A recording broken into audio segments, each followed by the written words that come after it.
Salut à tous, on est lundi, pas de jour férié pour la First Team et pour Bureau Oval, l'émission rugby. Aujourd'hui, on est 5 sur ce plateau et à ma droite, comme d'habitude, comment vas-tu mon Lucas ? Ça va bien, écoute, j'étais au soleil ce week-end, j'étais à Toulon, donc c'était très bien et je me suis ressourcé, je suis en pleine forme. Ah, il y a la famille qui est toujours là pour faire plaisir dans ce moment-là. Toi, mon Émeric, ça va ? Moi ça va, j'étais aussi au soleil, tu sais le soleil en fait c'est sur toute la France à peu près, globalement. Voilà, ouais, c'est pas souvent. Hein. Bon si ça va les gars, c'est l'été, arrêtons les conneries là. Ça, c'est vrai qu'on a connu pire comme toi à Paris. Ouais, ça va. Et mon Yam, ça va mon Yam ? Ouais, ça va. Forme. Petite défaite au PUC pour nous hier. Donc bon. Une belle fin de saison. Ouais. C'était la dernière de la saison ? Ouais, en Fédéral 2, c'est le dernier match de classement. Du coup, ceux qui sont les 4 premiers de chaque poule, ils peuvent faire les phases finales. Malheureusement, nous non. 9ème.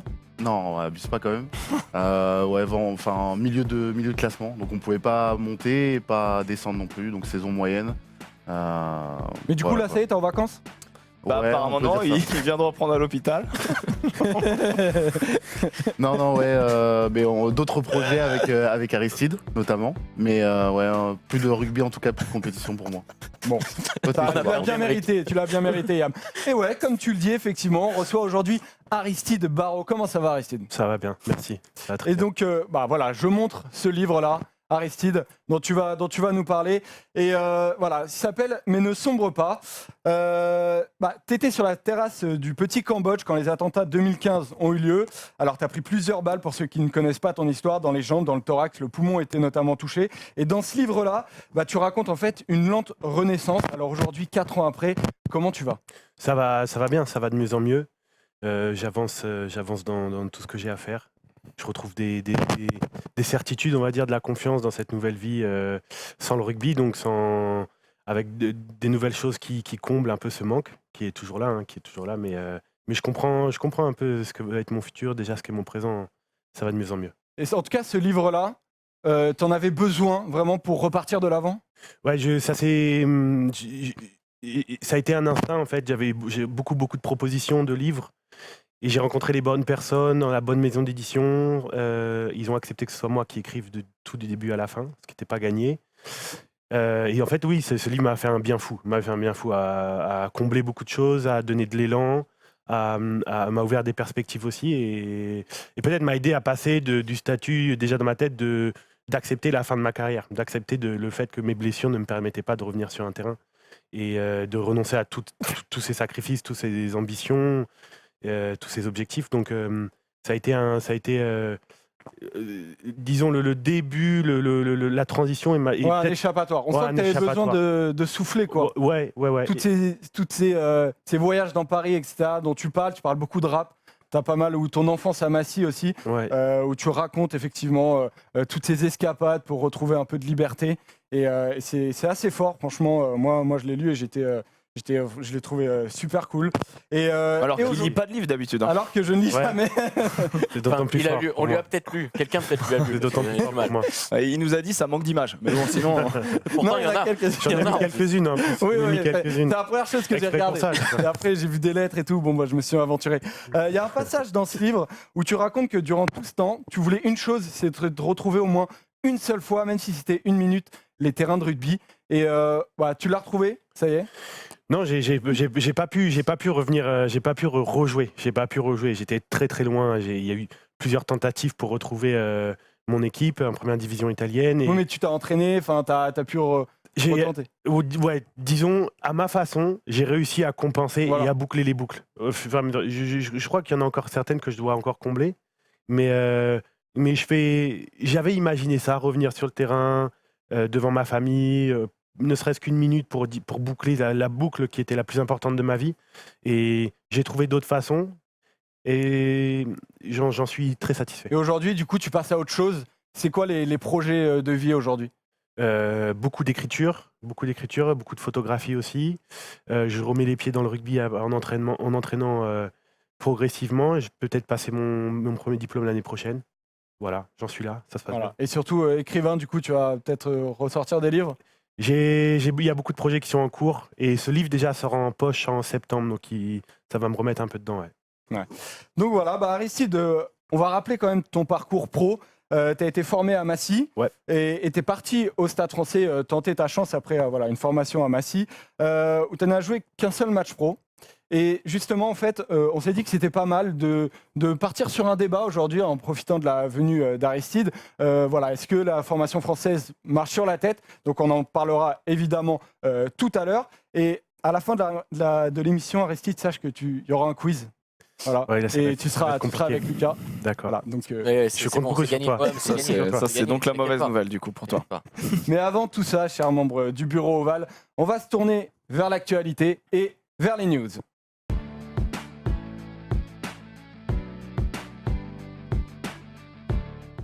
Pendant le petit jingle, j'ai quand même vérifié un truc parce que j'ai osé dire que Aristide n'avait fait qu'un seul match en pro. Évidemment, il n'a pas fait qu'un seul match en pro, c'est avec le Stade Français. Mais après, il y a eu des matchs évidemment en Pro D2. Et puis en Italie aussi où tu as fait une grande partie de ta carrière. Ouais, exactement. D'ailleurs, le rugby italien, tu veux nous en parler vite fait, qui était un rugby que tu as découvert là-bas et que tu as kiffé quand on lit le livre. Ouais, j'ai beaucoup aimé les championnats italiens et parce que j'ai découvert des choses et je pense que sur la formation, il y a des exemples et beaucoup de contre-exemples aussi, mais c'est intéressant de regarder un peu ce qui se fait ailleurs. Donc voilà, tu pourras me taper après l'émission, excuse-moi. Non, mais j'ai dit qu'un seul match en pro, ce qui est absolument scandaleux. Donc voilà, on revient sur Clermont et La Rochelle qui étaient en demi-finale de Challenge et qui sont tous les deux passés contre Sale et les Harlequins. Emric, c'était chaud. Toi, tu as regardé le match de Clermont notamment, mais c'était bouillant, mais c'est passé. Ouais, et ils ont, comme d'hab, ils ont un petit moment de passage à vide, les Clermontois. Je trouve que la première mi-temps a été vraiment dominée, surtout en termes de possession par les Harlequins. Et ils rentrent à la pause à 26-8. Mais moi, j'ai trouvé ça scandaleux. Enfin, j'étais content, tu vois, pour Clermont. Mais en vrai, c'était scandaleux. Ils ont un petit 10 anglais, Marcus Smith, qui est incroyable, les Harlequins. Moi, je te jure, il m'a fait bander tout le match. Il est dans l'alternance, dans les tic-tac, la vivacité, la lecture de jeu. Et il m'a régalé tout le match. Après, ensuite en face, t'as une charnière qui a été clinique, quoi. Para, Lopez, ils ont joué, on va dire, un peu à la britannique, quoi. Dès qu'ils sont rentrés dans le camp des Harlequins, ils sont jamais repartis sans mettre de points. Même quand ils sont tombés face à une grosse défense, dès le début du match, il y a 2 drops de Lopez qui rentrent. Enfin, tu vois, ils ont vraiment géré leur match. Après, il y a un petit exploit de Penaud, mais concrètement, ils m'ont fait peur, moi. Puis après, le petit trou d'air où ils se font remonter. Mais Yann, t'es d'accord avec ça? T'as eu peur, toi? Ouais, effectivement, il y a eu des passages à vide incroyables et des trous d'air dont j'explique pas. Mais déjà, on avait vu contre le Racing où il y avait eu match nul au Michelin où ils s'étaient fait remonter comme ça de manière assez incroyable. Ouais. Et puis même à Toulouse, on avait l'impression qu'ils tenaient cette fin de match et puis les Toulousains étaient quand même revenus. Donc attention à la gestion du match côté clermontois pour la suite parce que ça pourrait leur coûter cher. Là, il y a des gros matchs à enjeu qui arrivent et donc il va falloir être beaucoup plus gestionnaire en tout cas. Ouais. En plus, quand on regarde le classement, Aristide, on se dit Sale, Harlequins, milieu de tableau du championnat anglais. Bon, ça peut le faire pour La Rochelle et Clermont, mais en fait, c'est des équipes qui ont posé énormément de problèmes aux 2 équipes françaises. À ce niveau de compétition, de toute façon, il y a toujours des facteurs qui ne dépendent pas du classement ou qui ne dépendent pas simplement de la feuille de match qui rentre en compte. C'est une capacité de concentration, de se transcender et de surtout de la confiance qui fait d'une équipe lambda de milieu de tableau une équipe très forte. Et les Anglais ont cette capacité à élever leur niveau de concentration, le niveau de cohésion, le niveau de confiance sur des moments clés. Et c'est pour ça que les équipes britanniques en Coupe d'Europe, c'est pour ça aussi que la H Cup et la Challenge Cup sont si difficiles à jouer, c'est que tout d'un coup, les équipes passent un cran au-dessus et sur le compte, cette capacité d'être fort, d'être dans l'agressivité pendant 80 minutes. Sur des moments forts. Ouais. Après, tu vois. C'est leur rugby, ils sont préparés pour ça. En top 14, Montpellier, ils sont au milieu de classement, t'as pas envie de les jouer non plus. Hein. Ouais, non, c'est sûr. Non. C'est sûr. Et donc, on va avoir une finale 100% française, Lucas. Et ça fait longtemps que ça n'avait pas eu lieu. Oui, c'est une finale 100% française. Ça fait plusieurs années. La dernière, c'était Biarritz qui avait battu Toulon en Challenge Cup. Après, voilà, les équipes françaises en finale, c'est quand même régulier en Challenge Cup. C'est la nation la plus représentée en finale de cette compétition. Pour montrer quand même que, même si c'est une compétition un peu mineure, les clubs français la jouent beaucoup. Et les gros clubs qui peuvent se le permettre sont à 100% focus pour essayer d'aller au bout, quoi. Après, il y a justement, tu dis qu'en challenge, on est très présent, les clubs français. Mais dans le middle, il y a un édito aujourd'hui qui dit on est très présent dans l'ombre de la grande Coupe d'Europe, c'est ça, ce qui est assez représentatif, quoi, en fait. Après, le problème de la challenge aussi, c'est que toutes les équipes la jouent. Il n'y a pas un niveau à atteindre pour la jouer comme un certain classement, quoi. Non, tu es en top 14, tu vas jouer à la Challenge Cup. Donc c'est pour ça que beaucoup d'équipes françaises n'ont pas de résultats, parce qu'ils n'ont pas les moyens de la disputer. Mais des clubs comme Clermont, comme le Stade Français il y a quelques années, comme Pau, comme La Rochelle, Donc, il a eux peuvent gagné se le contre permettre de la Gloucester. jouer. C'est vrai, t'as raison. Voilà. Donc voilà, donc finale 100% française qui aura lieu à St. James Park, voilà, dans le stade de Newcastle, comme la Grande Coupe d'Europe d'ailleurs, voilà, stade mythique de St. James Park. Moi, perso, j'adorerais aller là-bas. Il est immense, il fait 80 000 places, ça va être une très belle fête pour les Rochelais et pour les Clermontois, et on sent que voilà, elle va être très voulue cette finale-là. On passe au demi de Champions Cup, voilà, la Grande Coupe d'Europe, avec le premier match qui avait lieu, c'était Saracens-Munster, et il n'y a pas de surprise finalement dans ce match-là. Non, pas de surprise. Des Saracens cliniques. On voit qu'ils ont l'expérience de cette. Ouais, si tu commences à utiliser le champ lexical hospitalier, on va pas s'en sortir. Effectivement, je m'en suis rendu compte plus tard. Ils ont fini sur des brancards. Enfin, Non, c'était, Franchement, ils ont été très pragmatiques. On voit Farrell, Vunipola, tous les internationaux, tous les grands joueurs Itoge ont été à leur niveau. Et ça, on voit que ça pardonne pas, quoi. Ils ont été assez à l'aise, des grosses séquences de jeu, à plus de 10 temps de jeu. Franchement, impressionnant. Et après, moi, franchement, pas de surprise, quoi. Mais le Munster, ça fait quand même un moment qu'il leur manque une petite étincelle. Je sais pas si l'un de vous a remarqué ça, qu'il leur manque le petit truc Aristide, quoi. Ils passent plus le cap, quoi, en fait, depuis plusieurs années. Non, c'est vrai, je trouve que collectivement, tous les ingrédients qui font leur force sont là. Ils sortent des joueurs toujours de la formation pure du Munster, du cru, toujours aussi fort. Après, je crois que la période où ils ont aussi beaucoup gagné, ils avaient des joueurs clés qui faisaient basculer les matchs. Là, ils restent sur leurs fondamentaux. Ils les ont plus, en fait. Oui, on a l'impression que ces joueurs-là, ces espèces de joueurs fantastiques, sont passés du côté de Leinster. En fait, oui. Mais il y a toujours eu comme ça en Irlande un basculement d'un côté et de l'autre. Et puis aussi, il faut dire, ces 5 dernières années, le Connacht a été très fort, a vraiment pesé dans l'échiquier du rugby irlandais. Il y avait l'Ulster qui a eu une grosse période. Et c'est vrai d'ailleurs, l'Ulster, ils ont eu beaucoup de mal à les battre, le Leinster en quart de finale. Oui. Mais le Munster va retrouver une période faste, on va dire, en termes de palmarès, mais ils sont toujours aussi forts.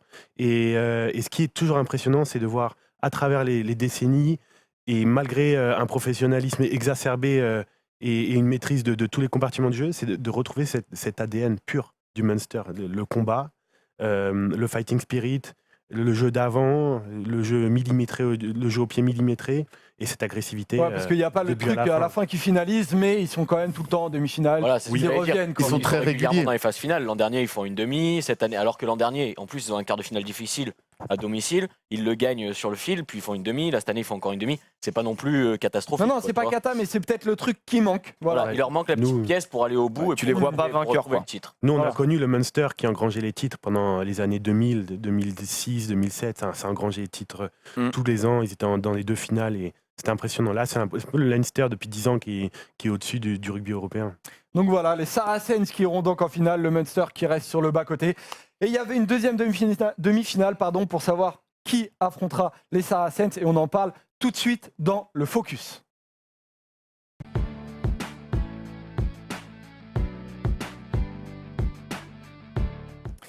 Et la deuxième demi-finale, c'était le Stade Toulousain qui avait rendez-vous pour aller à Dublin. Et malheureusement, l'exploit n'a pas eu lieu. Voilà, une défaite 30-12. Yam, là, on se dit que il n'y a pas eu la petite étincelle, quoi, qui a fait que. Ouais, je suis un peu déçu. Je pensais qu'ils rivaliseraient un peu plus, mais comme on l'avait dit la semaine dernière, le Leinster c'est une formidable machine aussi. Quand ils commencent à mettre du temps de jeu, à gagner tous les duels, les confrontations, c'est très compliqué. Ça c'est leur jeu vraiment qui est mis en place de cette manière-là. Et ils avaient mis du poids, ils avaient densifié en mettant par exemple Toikori en troisième ligne.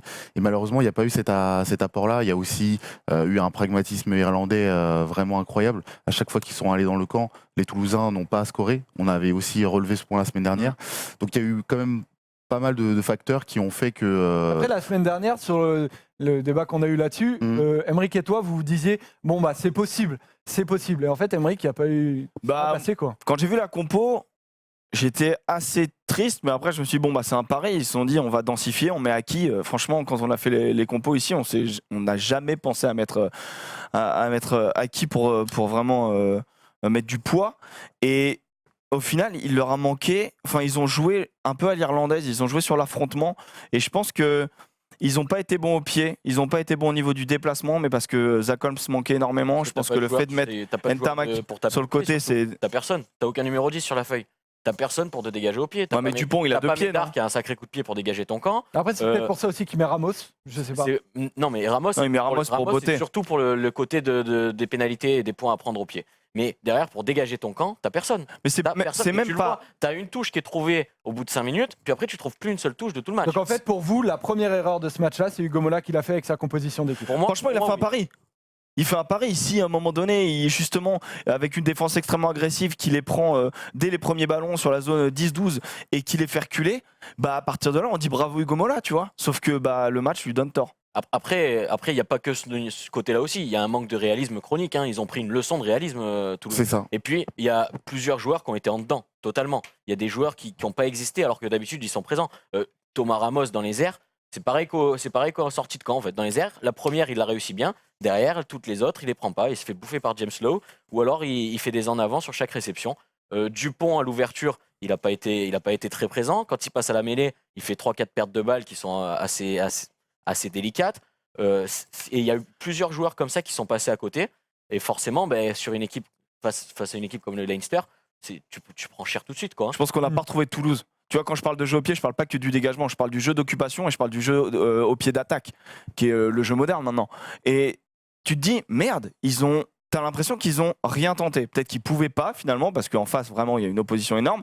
Mais il n'y a pas eu cette étincelle, il n'y a pas eu ce côté jeu de Toulousain où tu te dis qu'ils peuvent envoyer de partout. Après j'y ai cru au début, hein, parce que première minute, quand tu réceptionnes le premier Les ballon. 5 premières minutes, en fait, on Mais y a même cru. la toute première, ils réceptionnent le premier ballon dans leur 22, c'est Aki qui réceptionne, et derrière ça part sur l'extérieur. Je me suis dit, c'est bon, ça va jouer à la main, on va avoir un beau match. Puis finalement, ils l'ont pas fait en fait du match. Ils l'ont pas fait, ils ont eu énormément de mal. En conquête, ils ont eu beaucoup de mal en mêlée aussi, notamment. Et derrière, le Leinster, voilà, ça vient une fois dans ton camp, ça marque. La seule fois où ils n'ont pas marqué, c'est sur une tentative de drop de Sexton de 45 mètres excentré sur la gauche. Mais sinon, ils ont marqué à chaque fois qu'ils venaient, quoi. T'as été frustré par ce match-là, Aristide? Non, j'ai pas été frustré parce que dès le lundi, j'ai vu l'annonce d'Hugo Mola qui disait on n'a pas grand-chose à perdre, on a beaucoup à progresser.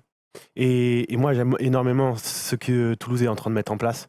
Ça fait plus de 15 ans que j'attendais plus de 10 ans que j'attendais qu'un club retrouve un peu d'esprit, un peu de bon sens et commence à travailler sur la durée, sur le long terme, avec des joueurs qu'il a formés, avec cohésion, avec intelligence. Et finalement, oui, aller jouer une demi-finale au Leinster, la meilleure équipe de ces peut-être 20 dernières années, une équipe monstrueusement forte, qui est chirurgicale, Qui perd jamais.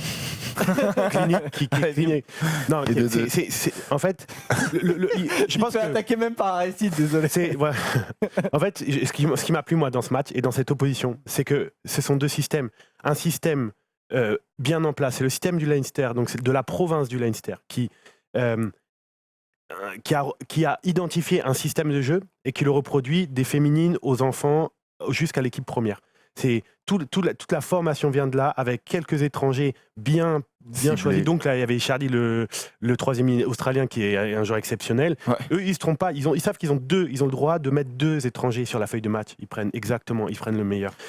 Les joueurs connaissent. Toi, pour toi, t'avais match perdu en fait avant? Non, parce que ce sont les joueurs de Toulouse. Voilà, comme je te disais, c'était l'opposition entre une structure monstrueusement en place qui est dans son apogée, le Leinster, et une structure qui est en train de retrouver une identité, retrouver une âme, retrouver de la performance qu'on voit depuis le début de l'année. C'est une équipe extrêmement performante qui va jouer les phases finales du top 14 et peut-être les gagner, je l'espère. Et qui est en train de se mettre en place. Hugo Mola, il le sait, ce qu'ils sont en train de mettre. Tu vois, avec tous les anciens joueurs qui ont pris les espoirs, le centre de formation, qui font travailler. Les catégories. Il y a un staff monstrueux qui est cohérent. Les mecs, ils sont ancrés dans l'esprit stade toulousain depuis toujours. Et ils sont en train de reformer ça. Mais Hugo Mola, il sait que dans le rugby, comme dans le vin, comme dans la vie, comme dans tout, il faut du temps. Et c'est ce qu'on a oublié dans le rugby français depuis 15 ans. C'est vrai. Il faut du temps. Donc, ils vont y arriver. Il y a ce côté taxe d'apprentissage, Yann, dont beaucoup parlent. Après, par exemple, alors Maxime Médard dit que voilà, on paye cash des erreurs. Et quelles sont ces erreurs, selon toi, dans ce match-là? Indiscipline, le carton de Gray, notamment le deuxième ligne, il amène le deuxième essai sur ballon porté. Donc quand Première période, Gray prend. En Un plus, carton c'est une véritable erreur. ouais, Il c'est tape une dans faute, il tape dans la main du une demi-mêlée faute adverse. de cadet, comme on dirait. Enfin, à ce niveau-là, c'est même incroyable parce que Gray, c'est pas quand même Ouais, c'est plus un genou. une faute Il a- d'honneur, quoi, tu vois, de série, quoi. si tu veux. Non, mais tu vois, à ce niveau-là, il est international, il a je sais pas combien de sélections. Enfin, il peut pas faire ça, pas à ce moment de la Surtout qu'en saison. plus, le staff avait ce cas Tekori à gérer. Est-ce qu'il allait être présent ou non parce qu'il avait voilà, ce plaquage haut sur Béhéré Garay. Du coup, pendant la semaine, ils se sont dit est-ce qu'on va mettre Tekori ou pas en troisième ligne parce que le staff voulait absolument Gray et, Pour la touche, et Arnold. notamment. et Arnold en deuxième ligne. Donc là, bah, Ça va pas Gray, trop il a marché, peut-être ça. pas assumé en fait. Voilà. Emmerich. Et puis sanction immédiate derrière, comme ce qu'on disait, pragmatisme, cocotte, ballon porté, et puis essai quoi. Mais même, Quand tu t'es à vois, 14, c'est compliqué. tu rates un dégagement, bim, tu prends reprends la pression. l'engagement de Ramos ou Davis, c'est des choses qui arrivent, quoi. Sauf que tu es en demi-finale de Coupe d'Europe, tu es All-Leinster, tu dois pas faire d'erreur. Et puis eux, de l'autre Quand tu côté, fais ce ça genre n'arrive d'erreur, pas. C'est mort. Et ils prennent un essai juste derrière. Le Leinster, c'est une machine de destruction. C'est une machine de destruction qui, en attaque, en défense, qui fait peser une espèce de pression sur toi Constante, permanente, constante. Et puis en face, tu as Jonathan Sexton qui est peut-être le joueur métronome. le plus intelligent, le plus sournois aussi, le plus visionnaire de tout ce qui se passe. Et la moindre erreur se paye cash. C'est pas trop le fatigué niveau. aussi parce que le mec joue 10 matchs par saison, donc ça va. Bah, mais Ouais, ça, c'est le ça système joue pour gagner. Il irlandais joue pour gagner. qui, C'est ça, hein. qui le permet. ça joue. Donc, tant Et mieux, ça, ils c'est ont vrai que raison. quand tu dis c'est chirurgical, c'est derrière ce carton jaune pris par Gray, il y a un môle porté. Voilà, donc en fait, il voit une faiblesse et il l'exploite, Emmerich. Directement. Emmerich, ouais, Emmerich. En fait, je Emmerich. pensais. Je suis hyper vexé. Non, mais pas de soucis, je suis Emmerich. Laissez-moi 10 kilos en plus et je vais y arriver. Non, T'as pris du talent d'un coup. il y a eu du ballon porté. Puis c'est surtout que, alors, ils sont bons parce qu'ils font un ballon porté. Un premier, ils n'y arrivent pas. Derrière, ils prennent des points pour se rassurer. Puis ils y reviennent et là, ils y arrivent. Tu vois que les mecs, ils vont pas se jeter dans un truc qui marche pas. Ils essayent de changer et tout. Puis c'est un pragmatisme fou. C'est un peu à l'image d'équipe d'Irlande, quoi. C'est le jeu, il est huilé. On sait ce qu'on fait et on se loupe pas dans ce qu'on fait.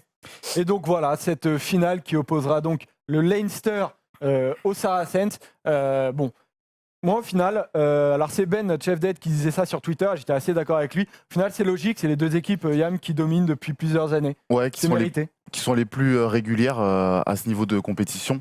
Les plus titrés aussi ces 5-6 dernières années. Donc oui, il n'y a pas de, il y a C'est- même pas trop de débat en fait là-dessus quoi. 5-6 dernières années. Ça va toi. Mais Bah, c'est les équipes qu'on a envie de voir en c'est les finale, plus en vrai. régulières, tu vois. Ils sont Eux, jamais ils rencontrés sont en pas finale. 11e du top 14, tu vois, ou de la Ligue par exemple. Oh, tu vois. calmez-vous les gars. Oh.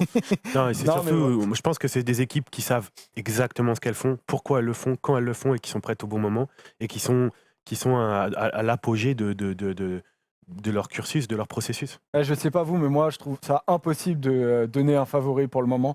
Saracens, Leinster. C'est deux ça équipes va qui être- se ressemblent en plus. Ouais, donc, c'est Ça va être- Angleterre-Irlande. Franchement, ça va être rugby Ouais, ça va total. être magnifique. Moi, je Je sais pas si ça va être rugby total justement. J'ai l'impression que ça va être rugby très très Bon, serré, toi, tu très disais- verrouillé. Bon match, tu en disais tout que ça cas. allait être serré hier, finalement, ça n'a pas été tant que Non, ça. non, Je sais pas si je ferais les pronos, j'ai dit justement que Toulouse-Leinster, ça allait envoyer du game et qu'il y allait avoir des essais. Et j'ai dit plus de 40 points. Si tu fais un petit peu de maths, tu verras qu'il y a eu plus de 40 points. Oui, c'était pas serré. C'était pas serré. Bien rattrapé. Donc voilà, bon bah voilà pour cette finale qui aura lieu aussi à St James Park. Si vous avez un moment pour aller à Newcastle, allez-y. Dans le Mais nord de attends, l'Angleterre. tu fais partie de Il y a l'office une fois du dans tourisme. votre vie où vous voulez y aller. Non mais le mec, Là il pleut. Bah attends. il nous vend Newcastle. Genre, Ouais, vas-y. c'est pour ça. c'est Allez ce que je dis. là-bas les gars. Non mais oui, s'il y a un moment dans ta vie où il faut aller à Newcastle, c'est maintenant quoi. Il y a Putain, un alors toi truc à faire, quoi. tu fais rêver les meufs toi. Donc, Harry, tout à l'heure, tu commençais à parler de cette formation qui est magnifique, peut-être en Irlande, en tout cas de ton point de vue. Eh ben, on va parler de la formation française. C'est le débat du jour de Bureau Oval. Voilà, la formation, c'est parti.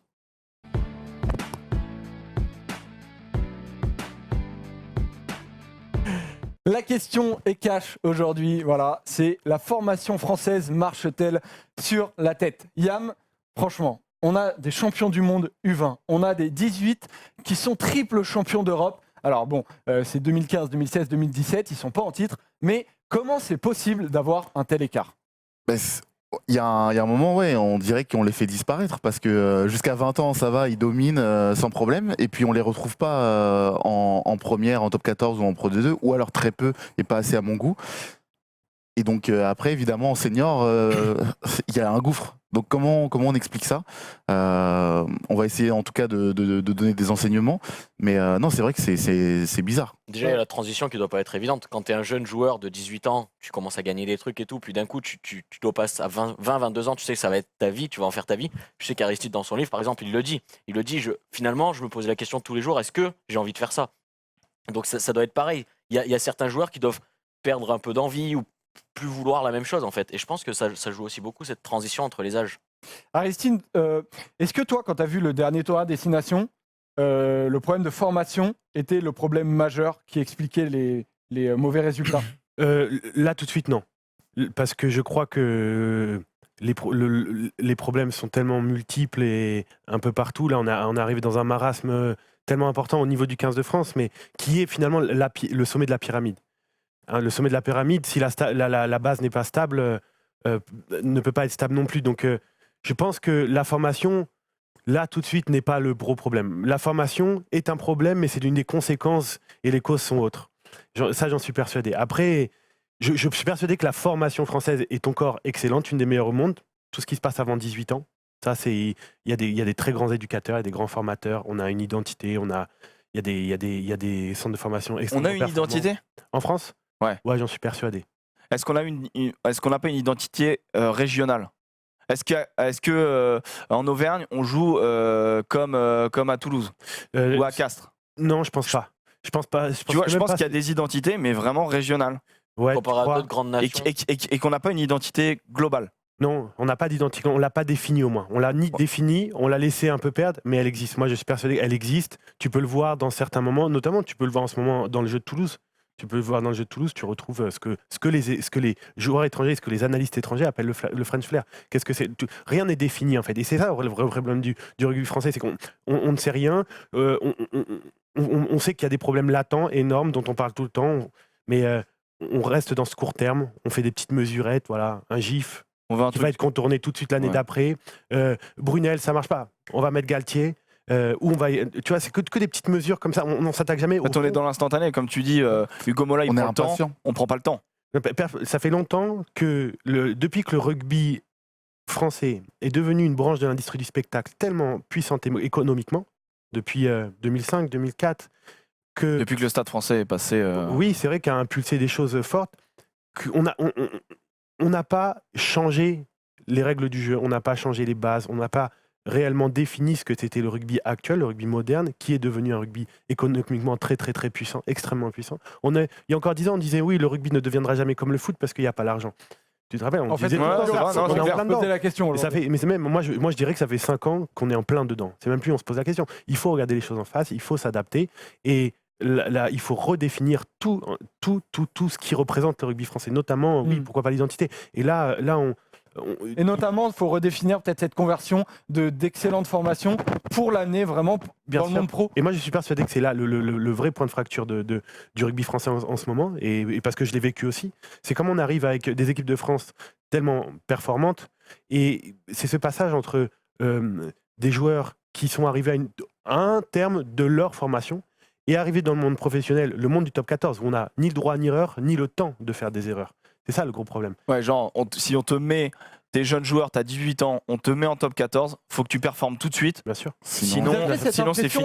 Aristide et Yam, quand vous étiez en centre de formation, en fait, que vous n'aviez pas totalement la confiance du staff?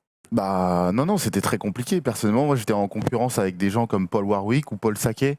Comment je peux rivaliser tout de suite avec des gens comme ça qui ont 40 sélections avec l'équipe d'Angleterre, qui ont 1-2 Coupes du Monde, qui ont joué pour Paul Warwick, je sais pas combien de matchs de Coupe d'Europe avec le Munster, etc. Moi, tout de suite, dans l'instantané, je ne pouvais pas rivaliser. Par contre, en me laissant du temps. Bon en plus, même si t'es bon et qu'eux, ils ont un creux, là, tu peux pas rivaliser. Ils ont le nom et l'expérience qui fait qu'ils auront la place forcément. Il y a un jeune joueur du Stade Français, un espoir actuel au poste de pilier, qui me disait la semaine dernière, je fais des bons matchs. Le pilier titulaire ne fait pas des bons matchs, mais il a l'avantage d'être de la famille de machin. Du coup, c'est lui qui joue. Et moi, je fais des bons matchs. J'y arrive. Et ils veulent pas me mettre titulaire. Il me disait maintenant, je vais être obligé de partir en Pro D2 chercher du temps de jeu parce que les mecs me disent toutes les semaines que je fais des très bons matchs, mais ils me mettent jamais titulaire sur le terrain. Mais est-ce que c'est grave ça? 10 minutes, ça m'intéresse pas. Tu vois, cet exemple, je pense qu'on pourra jamais remédier à ça, des problèmes de fils de président, de fils d'entraîneur. Il y aura toujours, et dans tous les sports, même en entreprise. Moi, je suis persuadé par contre que on doit retrouver le temps. On doit retrouver le temps et on doit retrouver. Tu vois, pourquoi ? Prenons encore. Tout à l'heure, on parlait de Para Lopez, qui ne sont plus des jeunes joueurs. Mais venons 3-4 mois en arrière, ils devaient être la charnière pour aller à la Coupe du Monde. On devait leur laisser du temps. C'est ce qu'ils ont dit. 2 erreurs. Ils ont fait une mauvaise déclaration. Ils ont complètement disparu des radars. Est-ce qu'on peut être sûr maintenant ? Alors que c'est peut-être la meilleure charnière qu'on a en France. On le voit. Et puis si tu veux, alors Ils sont- pourquoi pas penser déjà au futur et dire ok, c'est Dupont et Ntamak, très bien, c'est de pépites que Ouais, le monde bien sûr. entier Nous envie. nous envie. Mm. Est-ce que tu peux être sûr que si Les ne Nozettes, je suis feraient pas pas, sûr, mais. tu vois, imagine là pendant la préparation de la Coupe du Monde, ils font 2 mauvais matchs dans les matchs de préparation à la Coupe du Monde.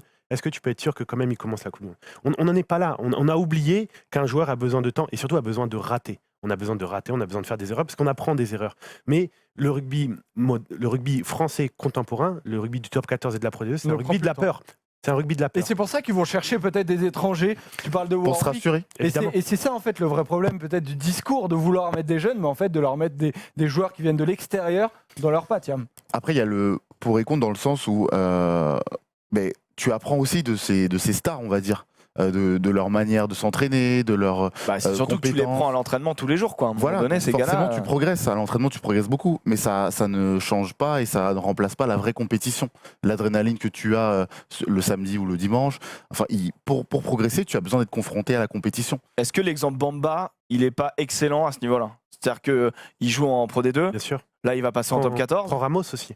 Ramos, l'année dernière, qui a eu une pépite, À une Colomiers. de très très nombreuses pépites du rugby français. Il y en a. Ouais, qui- bien sûr. Là, moi, je suis persuadé, ce serait très intéressant de faire une étude là-dessus, mais de regarder ces 10 dernières années, regarder toutes ces générations sacrifiées du rugby français, tous ces joueurs qui avaient un potentiel monstrueux, qui n'a pas été exploité. et qu'on a qui dit- sont restés dans les clubs phares, Regarde, au lieu d'aller jouer peut-être un petit peu plus bas ou de s'exporter à l'étranger si possible. Oui, un jeune joueur a besoin d'être sur le terrain. Et à Toulouse, qui avait déjà initié ce processus très intéressant, qui est en train de commencer à porter ses fruits, a vu Ramos, a vu qu'il ne pourrait pas jouer en top 14 tout de suite. Ils ont fait un partenariat. Ils l'ont envoyé à Colomiers. Colomiers, au début, il n'a pas été super.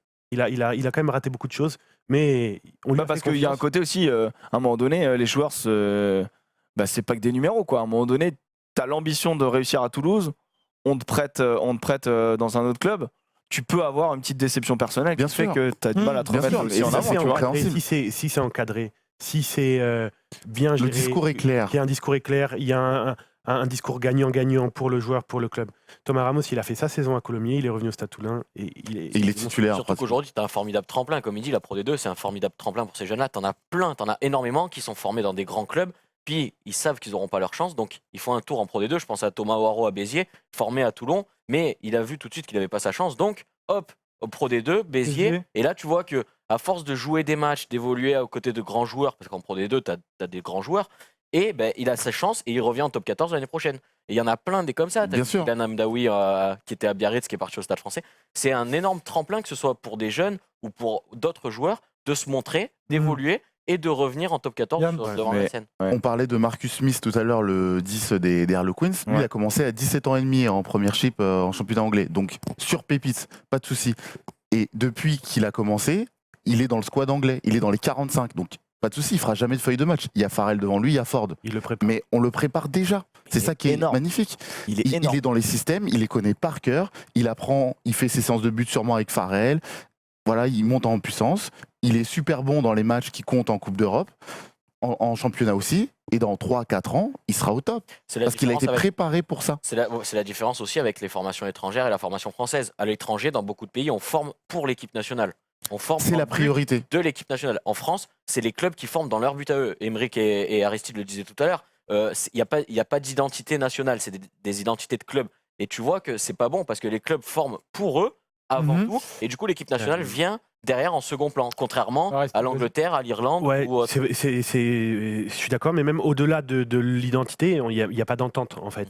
Un des gros problèmes, et on le sait, de toute façon, Ouais. il n'y a pas d'entente entre la Ligue et la Fédération. Il y a plutôt une guerre ouverte, latente. Qui s'est un peu apaisé ces derniers temps. Mais En façade. C'est l'arbre Ouais, qui en façade, cache la façade. forêt. On en était à des déclarations. Il y a 5 ans, il y avait des déclarations. Ouais, moi, il y a 3 ans, c'était n'importe quoi. C'était C'était au-delà de n'importe quoi. C'était juste, c'est ridicule parce que Parce que pendant ce temps-là, le temps passe, les autres nations Progresse Ouais, et nous voilà, dépasse. et nous, on a beaucoup de retard sur ça. Et bah alors pour contrer tout ça, tu commences à parler de Laporte. Voilà, la fédération et la ligue ont mis un système en place qui s'appelle le système de GIF. Alors Lucas, tu vas l'expliquer et après tu vas nous dire si tu es plutôt pour ou plutôt contre. Vas-y. Lucas, déjà, tu l'as compris. Déjà, est-ce que j'ai compris le système de GIF? Donc, le système de GIF, donc c'est les joueurs issus des filières de formation. En fait, on va avoir un tableau qui va apparaître normalement. Voilà. Donc, c'est un joueur qui est passé au moins 3 saisons en centre de formation dans un club français, mais c'est un joueur qui n'est pas forcément français. C'est-à-dire que tu peux faire venir un Fidjien à 14 ans en France. S'il fait ses 14 à 17 ans, hop, il est GIF, alors qu'il n'est pas forcément français. Et inversement, Donc les toi, mecs- déjà c'est une dérive. Jordan pour toi. Joseph. déjà, là-dessus, c'est une dérive. Et inversement, un mec qui a obtenu la nationalité française mais pas sa formation en France n'est pas GIF, comme le cas de Scott Spedding par exemple. Et derrière, après, les GIFs, il y a une moyenne à avoir sur une saison de top 14 de nombre de joueurs par match. Et si tu ne respectes pas cette moyenne-là, tu es pénalisé par la Ligue. C'est 2-16. Donc, Moi, j'ai mis une extrêmement grande réserve par rapport au GIF. voilà. Le système, dis-nous. Je pense que c'est un système, c'est un leurre. Bien C'est sûr. un système qui a été mis en place ici. Il a été extrêmement il a été accepté par tout le monde. Ça a été un mouvement consensuel comme ça qui tout de suite en un mois, il a déjà été contourné. Une sorte de pansement, quoi. Il est contourné tous les ans, un peu plus. Et on en est, par exemple, on parlait d'un joueur fidjien. Il y a des clubs français depuis ces dernières années qui sont allés Clermont. construire, voilà, Clermont, Brive, Montpellier, qui sont allés construire des centres de formation sur le territoire fidjien, au Fidji. Donc, ça fonctionne comme une ambassade. C'est une succursale du centre de formation de Clermont sur le sol fidjien. Donc, ils ont un espèce de réservoir de joueurs avec un potentiel important et qui ont les caractéristiques du joueur fidjien, qui est tant recherché en France. J'ai même vu hier un match de Fédéral 1 où il y avait 3 Fidjiens dans l'équipe de Dax, pour ne pas la citer. Et pour avoir fait une année en Fédéral 1, voilà, il y a des armadas de joueurs comme ça qu'on recherche. Ça crée déjà au niveau éthique, moi ça me perturbe beaucoup parce que ça me rappelle, il y a des mauvaises choses à propos de ces. Ça rappelle plein de mauvaises choses de l'histoire et en plus, pourquoi vouloir contourner tout le temps ces règles? Si on met des règles en place, c'est pour qu'elles nous tirent vers le haut. Et les contourner en permanence ne fait que tirer vers le bas. Tout le monde le sait, tout le monde connaît les causes, tout le monde voit les conséquences. Les conséquences même sur le 15 de France commencent à devenir un peu trop importantes. Il y a les conséquences sur la sécurité des joueurs, sur tout ce qui est en train d'apparaître là, en ce moment. Ouais, parce qu'on On le a sait. des physiques qui sont en fait totalement différents. Après, il y en a C'est aucun des de vous qui morphos, trouve que ce système est bon. Après, Non. si, Non. de base, l'idée est bonne. L'idée du GIF, elle est bonne de base parce que ça permet aux joueurs français de jouer. Donc, enfin, joueurs français. Parce que la Ouais. plupart, ils sont français quand même. Donc, ça permet à ces joueurs-là de jouer. Après, elle est mal mise en place, je pense. Parce que, du coup, c'est 14 GIFs par feuille de match en moyenne. Mais sauf que vu que c'est une moyenne déjà, tu peux, pendant 6 mois, faire aucun GIF. Et les 6 mois restants, si jamais tu joues plus rien ou quoi, ben là, tu envoies tous les GIFs sur la feuille de match et tu rattrapes le coup. Et ça, déjà, c'est un peu mal foutu. C'est pas bon. Ce serait peut-être mieux, limite, de faire une moyenne par match, un nombre Tu vois, minimum par match. En Irlande, ils ne se sont pas fatigués, comme en Italie. Moi, quand je suis arrivé en Italie, ce qui est tellement dur d'avoir un contrat professionnel en Italie, c'est que tu n'as le droit qu'à 3 joueurs professionnels étrangers par groupe. Et c'est un système que Laporte veut mettre en place. Il a dit que d'ici 2020, il aimerait qu'il n'y ait que 4 étrangers maximum par feuille de match. Par feuille de match. Là, maintenant, ils en sont, voilà. En Irlande, c'est 2. Tu vois, nous, on dit toujours, on va faire. Les Irlandais, ils font. En plus, il le dit pour la fin de son mandat. Donc, pourquoi ne pas le mettre en place de suite? Enfin, je sais pas. C'est des mesures politiques. Oui, voilà. Après, voilà. Après, le problème, c'est aussi que tu es dans une compétition. C'est-à-dire que si tu mets pas des joueurs phares, si tu mets que tes gifs, tu vois, comme tu dis, si tu fais tourner pour avoir ton quota, et tu te dis à un moment donné, ce match-là, je vais le perdre, ce match-là, je vais le perdre. Et comme c'est pas la même économie quand tu es en top 14 ou pro D2, moi je pense que tant qu'on n'a pas des ligues fermées comme c'est fait un peu partout dans le monde, on est mort. Non, mais après, si tous les clubs ont la même règle, déjà, il y aura plus ce souci-là. Si tous les clubs respectent la même règle avec, comme dit Aristide, 3 ou 4 joueurs étrangers maximum, parce que les clubs, des petits clubs de top 14 qui font l'ascenseur, Grenoble, Bayonne, Agen, tout ça, eux, ils ont des très bons centres de formation, tu vois. Donc ça n'empêche pas, si tous les clubs mettent que des Français sur le terrain, tu verras que ça n'empêchera pas que les plus petits clubs soient compétitifs aussi. Moi je pense que si tu fermes, tu limites en nombre d'étrangers, mais si tu fermes ton championnat, du coup ta Pro D2 peut vraiment devenir un vrai, avec un bon niveau, mais peut vraiment devenir quelque chose où tu vas avoir tous tes espoirs qui vont jouer et qui vont vraiment s'aguerrir.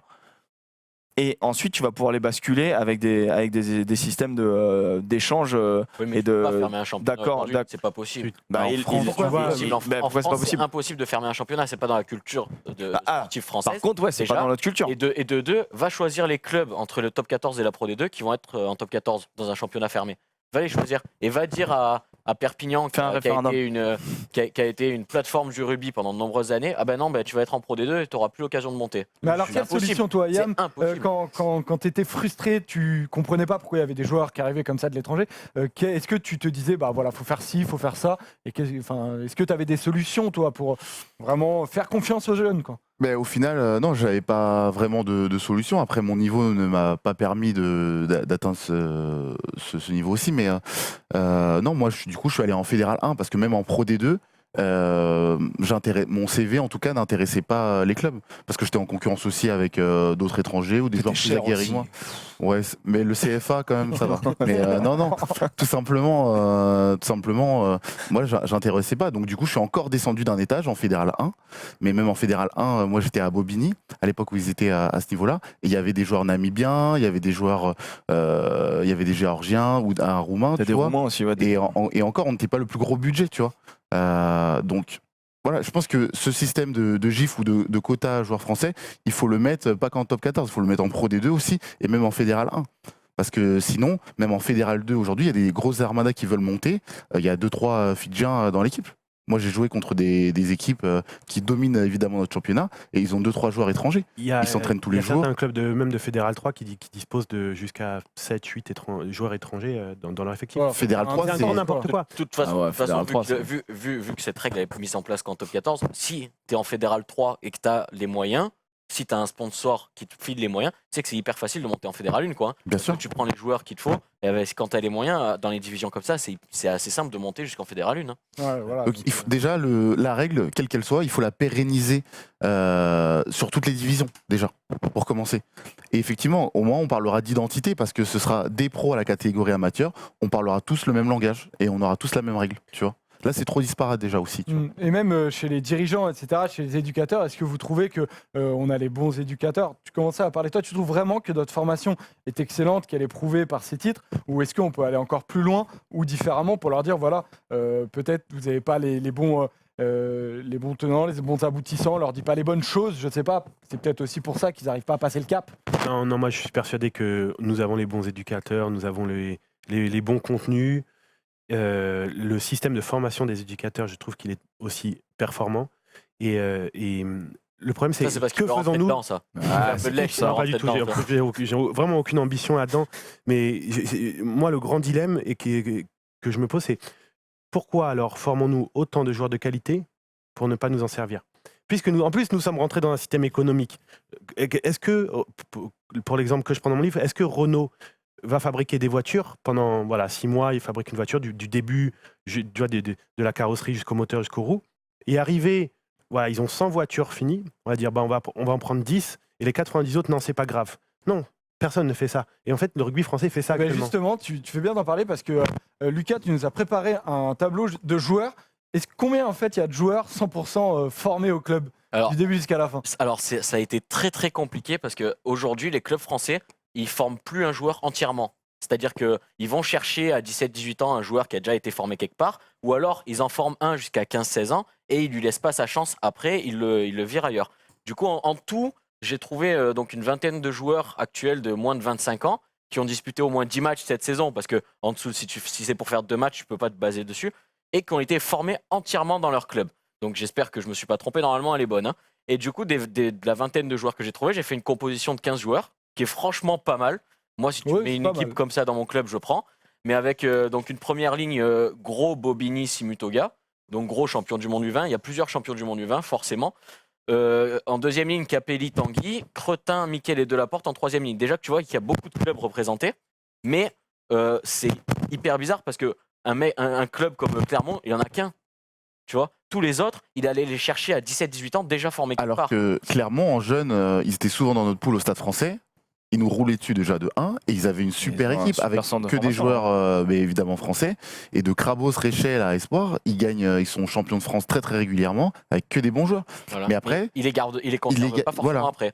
Ils les conservent pas forcément après. Ils sont obligés de les envoyer, soit les prêter quelque part pour leur donner du temps de jeu, comme ça a été le cas avec Ramos à Toulouse, qui est obligé de partir pour gagner du temps de jeu, mais ils leur offrent pas le temps de jeu nécessaire en top 14 dans leur club.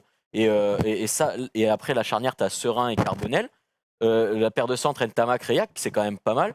Et le triangle derrière, c'est Arthur Bonneval, Vincent et Clément Laporte. Tu vois que c'est possible parce que tu sors des bons joueurs, mais c'est pas assez fait. T'as beaucoup de clubs de top 14 qui s'appuient sur la formation d'autres clubs. On voit le Stade Français avec Massy. Mais Le est-ce que Stade c'est pas Français va aussi beaucoup parce chercher que à Massy. Mais est-ce que c'est pas aussi parce que le rugby en fait est un sport à maturité tardive. On peut pas, c'est très difficile de reconnaître, je trouve, un bon joueur de rugby quand il a 12 ans plus qu'au foot, quoi. Surtout pour les avants. Tu peux pas savoir qu'un mec qui va faire 2 mètres, ça va être une bonne deuxième latte. Moi, je pense qu'on n'exploite pas les joueurs. On n'exploite pas les joueurs, puisque arriver dans le monde professionnel français, que ce soit la Pro D2 ou le top 14, ce n'est plus de l'entraînement. C'est du formatage pour gagner le match qui arrive, ou pour gagner, etc. On n'exploite plus le potentiel du joueur. Il y a très peu. Un joueur comme Ntamak qui arrive à cette maturité aussi jeune, ça n'arrive presque jamais. Par contre, combien de Ntamak il y a aujourd'hui de 18 ans, mais qui vont pouvoir devenir c'est encore ça, c'est comme on forme des joueurs, on les fait. Qu'est-ce qui fait qu'à un moment donné, on décide que lui n'est pas assez bon pour une équipe, n'est pas assez bon pour ce niveau? Qu'est-ce qu'on peut mettre en place pour approfondir et surtout déployer les potentiels des joueurs? Et là, on a une feuille de match extrêmement performante, uniquement des joueurs formés dans leur propre cœur. Tu dis que la formation elle est bonne, mais là tu dis qu'on n'arrive pas à les développer. Ouais. Je dis la formation est excellente en France avant 10 ans. C'est-à-dire qu'on les forme quoi, jusqu'à cadet? Un joueur se forme jusqu'à l'arrêt de sa carrière, jusqu'à son dernier match de rugby un jour. Ok, mais bon, là on parle de formation au niveau des jeunes, donc si à un moment donné on n'arrive pas à les faire basculer, c'est qu'il y a aussi un souci, je pense. Non, je pense qu'on ne peut pas les faire basculer puisqu'il n'y a pas la place ni le temps pour eux. Il y a un problème de concurrence. Il n'y a ni la place Dans l'effectif, déjà. Il n'y a pas assez de place au haut niveau. Et tout à l'heure, on parlait de joueurs étrangers. Moi, je trouve ça extraordinaire d'avoir la capacité de jouer avec des joueurs étrangers. J'ai énormément appris, que ce soit au Stade Français, à Massy, et puis j'ai été un joueur étranger en Italie. Et j'ai essayé d'apporter énormément tout ce que je pouvais et moi-même m'enrichir de choses que je ne connaissais pas. C'est un système vraiment extraordinaire de pouvoir s'enrichir de ce qui vient de l'extérieur et donc de nouvelles capacités, de nouvelles... On est souvent critiqué en France aussi, on se dit qu'on se regarde souvent le nombril, donc c'est pour ça que c'est hyper intéressant d'aller voir ailleurs. Oui, le problème c'est qu'en France, on a exacerbé ce processus d'aller chercher des joueurs pour le rendement immédiat. On a oublié le long terme. Moi, je pense que le problème du rugby français, dans l'entrée économique du rugby, c'est qu'on a oublié le long terme. On ne pense qu'à... Là-dessus, je voulais te poser une dernière question, après on passera au quiz. Quand tu es au Stade Français, Galtier te fait confiance pour rentrer dans le groupe pro. Et après, il y a des changements de manager, et notamment un manager, Michael Cheika, qui, il y a des joueurs étrangers, mais il y a aussi les managers étrangers qui peut-être ne veulent pas exploiter parce qu'ils s'en foutent en fait. Oui, mais je pense surtout, je me rappelle de Ewan McKenzie qui était arrivé, j'aime beaucoup cet exemple, j'y repense maintenant que tout est fini pour moi. C'est Ewan McKenzie, arrivé d'Australie et voulait faire jouer les jeunes du Stade Français. On avait une génération assez impressionnante. Oui, parce que on occupait la moitié de l'équipe de France. Quelques années près, c'est la génération Plisson, c'est la génération Camara qui est arrivée un tout petit peu avant. Moi, je suis à la génération 89, donc c'est Flancard, Slimani, Plisson. Ah, c'est le juste avant. Ouais, exactement. Guyot, etc. On avait trusté un peu toutes les places des équipes de France jeunes et ils voulaient nous faire jouer. Ils voulaient nous faire déjà passer le pas. Mais il y avait des restrictions puisque le club devait gagner. Évidemment, si tu mettais quelques joueurs inexpérimentés, on allait faire des erreurs, on allait faire perdre des matchs. Tu choisis de faire perdre des matchs pour ensuite gagner des titres plus tard. Mais ça, on n'avait pas le temps pour ça. Le Stade Français devait gagner parce qu'il y a des investissements, il faut du public, il faut vendre des maillots et il faut gagner des titres là, maintenant, demain, etc. On n'a pas le temps. Et puis l'arrivée des entraîneurs étrangers aussi. Mackenzie n'a pas pu parce qu'il était un peu bloqué. Il a été viré. Il a été remplacé par Faugeron, Delmas, qui n'ont jamais fait jouer les jeunes parce qu'ils avaient peur de l'obligation du résultat. L'obligation du résultat. Et Ewan McKenzie, on lui a dit qu'il n'était pas bon. On lui a tout le monde, il a tout entendu de Stade Français. Il est parti aux Reds. Au Reds, il a fait jouer une équipe de 20 ans avec les Quad Cooper, avec les Guignat, etc. Pocock, machin. Il a mis une équipe de 23 ans de moyenne. Ouais, il a gagné le Super 15 l'année d'après. Comme quoi, tu vois, et il a pris l'équipe d'Australie et il a recommencé. Il a ramené l'équipe d'Australie qui était assez moribonde jusqu'à une finale de Coupe du Monde. Moi, je trouve que cet exemple, il est assez parlant. Puis faire confiance aux entraîneurs étrangers, c'est pas forcément top parce que tu regardes les entraîneurs étrangers aujourd'hui en France, ils amènent beaucoup de joueurs qu'ils connaissent déjà. Donc beaucoup d'étrangers. Tu regardes un Simon Mannix à Pau, il a une colonie de Néo-Zélandais avec lui. Un Verne Cotter à Montpellier, il a une colonie de Sudaf.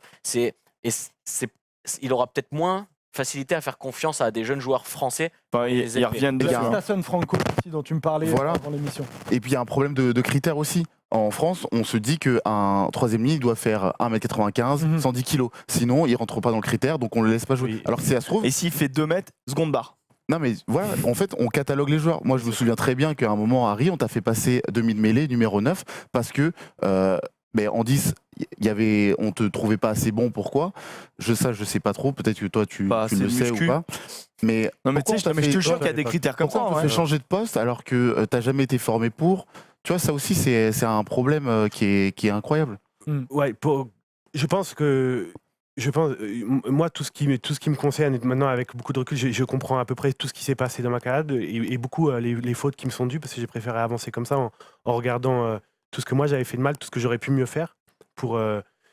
Mais quand je repense à toutes ces années-là, le seul mot qui me vient à l'esprit, c'est un grand gâchis. Un grand gâchis. Et je parle pour moi et juste sur ma génération et Et la génération sacrifiée dont tu parlais. ouais, rien que sur ma génération 89, des mecs qui étaient en équipe de France avec moi de moins 18 au moins de 20 et qui ont maintenant qui sont un peu un peu dispersés et je regarde le désastre, un peu le gâchis de tous ces talents. Je trouve ça très triste et le top 14 est le championnat le plus riche au monde et l'argent permet la facilité. C'est ce qu'on a choisi en France. Maintenant, il va falloir choisir autre chose parce que l'argent et la facilité ne permettent plus d'être compétitif à très haut niveau et l'équipe de France, le 15 de France est en train de le payer. Mais peut-être que Toulouse montre la voie comme quoi J'en suis c'est persuadé. possible. J'en C'est suis possible. persuadé. Donc voilà, n'hésitez pas à nous dire dans les commentaires si vous aussi vous pensez que la formation française marche sur la tête, oui ou non. Vous avez évidemment le droit de ne pas être d'accord. Et on passe à la dernière partie de l'émission, la troisième mi-temps, le quiz.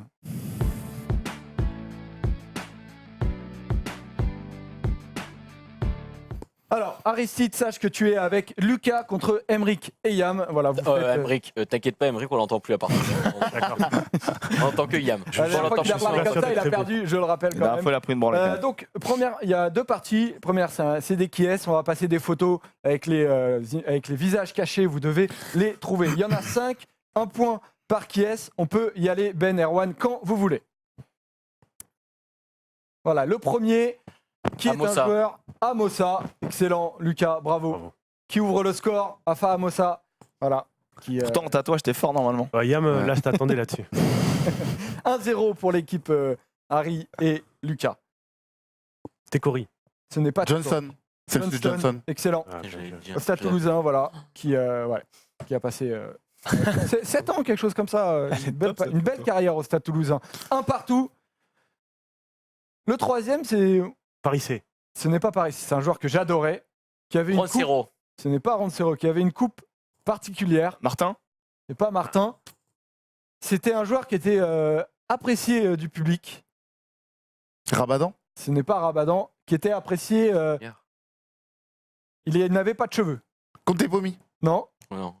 Quand t'es Pomi, Pas de à part cheveux. couper des drops, une belle coupe, il n'avait pas de cheveux. il avait pas de cheveux. Chauve. Chauve, totalement chauve. Urban. Non, il était américain. Scott Lavala. Oui, Scott Ladvala.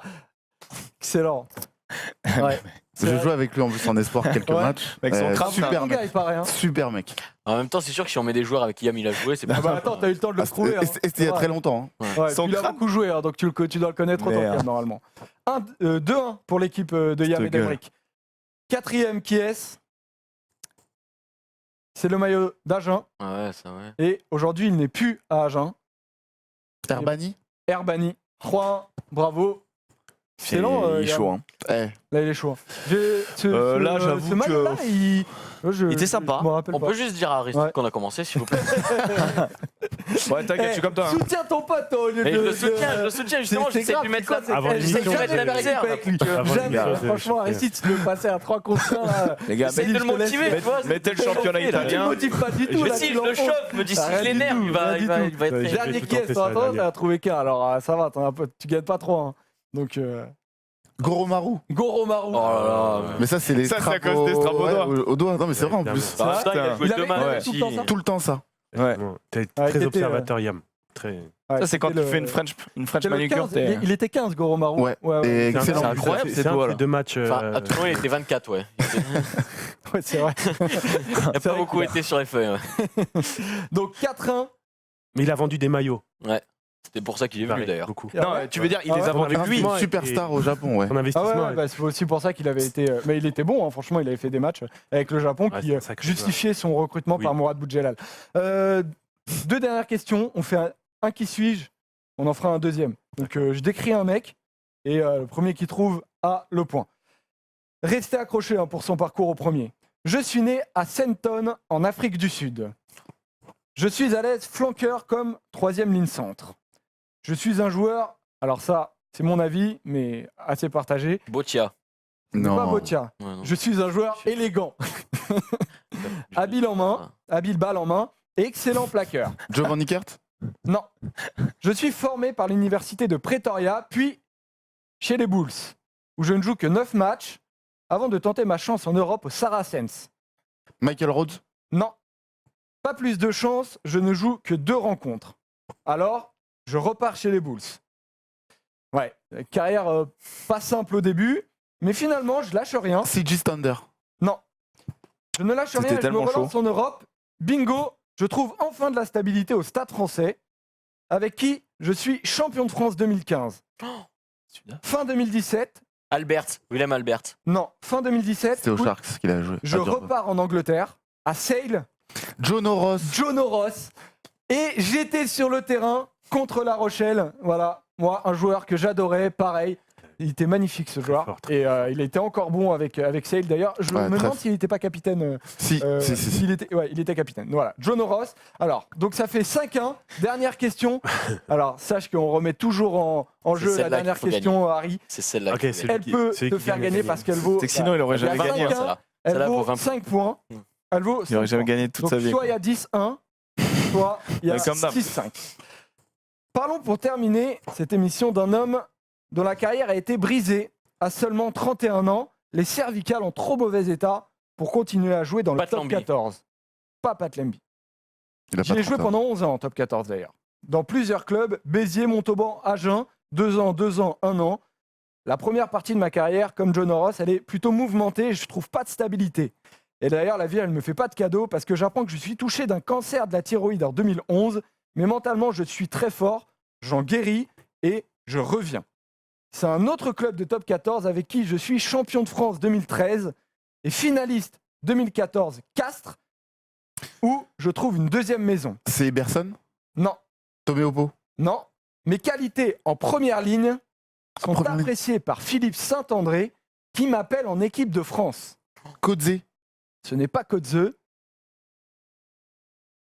La première Incroyable. lettre de mon nom de famille est un M. Et mon nom de famille est composé de 4 lettres. Je suis talonneur. Brice Mac. Brice Mac, ah. C'est vrai, non mais c'est vrai, ils ont Mais- parlé. mais c'est Il a eu un incroyable cancer parce que- au. Il a eu un cancer à la thyroïde en 2011, mais ça, c'est Incroyable. avant d'arriver à Castres. Hmm. Son histoire, elle est Ouais, incroyable. ce j'avais mec-là. lu quelque Et- chose là-dessus. Il a arrêté sa carrière parce qu'il avait des problèmes au cervical il y a 2 ans, en 2017. Et il y a un portrait de sa femme qu'elle fait. Elle écrit beaucoup. Il l'a fait elle l'a fait sur Internet. Tapez portrait Brice Mac, vous allez trouver son histoire de cet homme, franchement, qui mérite énormément de respect C'est pour sa très joyeux carrière. comme émission. Ouais. On a un médecin avec nous là-bas. On parle de cancer de Brice Mac. Bah ouais, mais bon, voilà. Il y a des belles histoires. Est-ce que c'est qu'il parce faut que notre connaître. head chef est castré qu'on se tape que des castrés tout le temps ou- Non, il y a de tout. Il y a eu du Stade français, il y a eu d'Agen. Bon, bah, belle victoire, Yann, bravo. Ouais. Alors j'étais là aussi, excuse-moi, j'étais en soutien sur le côté. Oui, c'est vrai. Bien que joué, mec. la solidarité psychologique est Merci à Harry d'avoir fait acte de présence. Oui, oui. C'est sympa. Ouais, bon, Allez. Bon, Si, tu l'as un peu chambré. Si tu pars un peu sur l'Afrique du Sud, moi je peux pas Bon, on exister. découvre Je peux pas exister découvre face à le calendrier du week-end à venir. Les amis, voilà, avec le programme de la 23e journée. Donc voilà, qui se finira par un Stade français Clermont qui sera important dans la course au top 6. Merci beaucoup, Aristide, Avec grand plaisir, merci à vous. d'être venu sur Bureau Oval. Avec grand Franchement, plaisir. je me suis Dorf, régalé. acte de présence, Fier. t'allais dire. Fier. Avec votre présence sur le quiz. Fier de ta présence, merci beaucoup. N'hésitez pas à aller chercher, aller acheter ce livre-là qui raconte la reconstruction d'Aristide Barrault. Merci les gars. Merci à toi. La semaine prochaine, vous êtes toujours là, rassurez-moi. Oui. Et ben, on se Bah ça retrouve la dépend semaine toi si t'as 2-3 opérations Voilà, sous le c'est coude. ça, ou- ça dépend. 2 ablations. prochaine. On se retrouve la semaine prochaine. Ciao les amis.